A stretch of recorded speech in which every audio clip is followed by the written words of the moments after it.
ಸರಣಿಯ ಮೊದಲ ಪಂದ್ಯದ ಮೊದಲ ಇನ್ನಿಂಗ್ಸ್ನಲ್ಲಿ ಭಾರತ ತಂಡ ಮೇಲುಗೈ ಸಾಧಿಸಿದ್ದು, ಭಾರತದ ಪರ ಯಶಸ್ವಿ ಜೈಸ್ವಾಲ್, ಶುಭಮನ್ ಗಿಲ್ ಭರ್ಜರಿ ಬ್ಯಾಟಿಂಗ್ ಪ್ರದರ್ಶನ ನೀಡಿದ್ದಾರೆ. ಇಬ್ಬರು ಶತಕ ಸಿಡಿಸುವ ಮೂಲಕ ಗಮನ ಸೆಳೆದಿದ್ದಾರೆ. ಇನ್ನು ರಿಷಬ್ ಪಂತ್ ದಾಖಲೆಯೊಂದನ್ನು ಹಿಂದಿಕ್ಕಿದ್ದಾರೆ. ಇಂಗ್ಲೆಂಡಿನ ಲೀಡ್ಸ್ನ ಹೆಡಿಂಗ್ಲಿ ಕ್ರೀಡಾಂಗಣದಲ್ಲಿ ನಡೆಯುತ್ತಿರುವ ಮೊದಲ ಟೆಸ್ಟ್ ಪಂದ್ಯದ ಮೊದಲ ದಿನ ದಾಟದಲ್ಲಿ ಭಾರತ ತಂಡ ಸಂಪೂರ್ಣ ಮೇಲುಗೈ ಸಾಧಿಸಿದ್ದು, ದಿನದಾಟದ ಅಂತ್ಯಕ್ಕೆ 3 ವಿಕೆಟ್ ನಷ್ಟಕ್ಕೆ 359 ರನ್ ಗಳಿಸಿ ಬೃಹತ್ ಮೊತ್ತದ ದಾಪುಗಾಲಾರಿಸಿದೆ.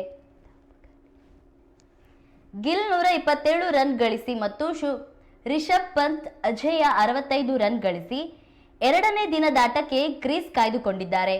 ಬೃಹತ್ ಮೊತ್ತದತ್ತ ಭಾರತ ಹೆಜ್ಜೆ ಇಟ್ಟಿದೆ.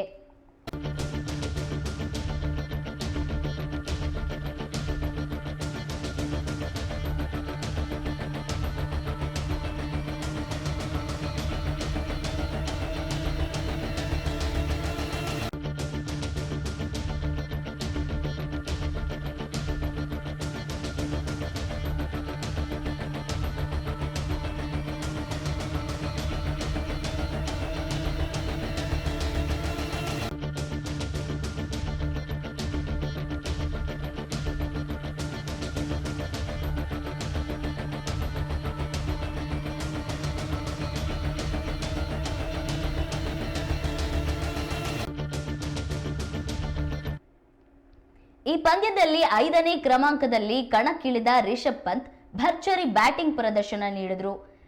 ಪಂತ್ 102 ಎಸೆತಗಳಲ್ಲಿ 2 ಸಿಕ್ಸರ್ ಮತ್ತು 6 ಬೌಂಡ್ರಿಗಳ ನೆರವಿನಿಂದ ಅಜೇಯ 65 ರನ್ ಕಲೆ ಹಾಕಿದರು. ಆ ಮೂಲಕ ಪಂತ್ ಅಪರೂಪದ ದಾಖಲೆಯೊಂದನ್ನು ಹಿಂದಿಕ್ಕಿದ್ದಾರೆ.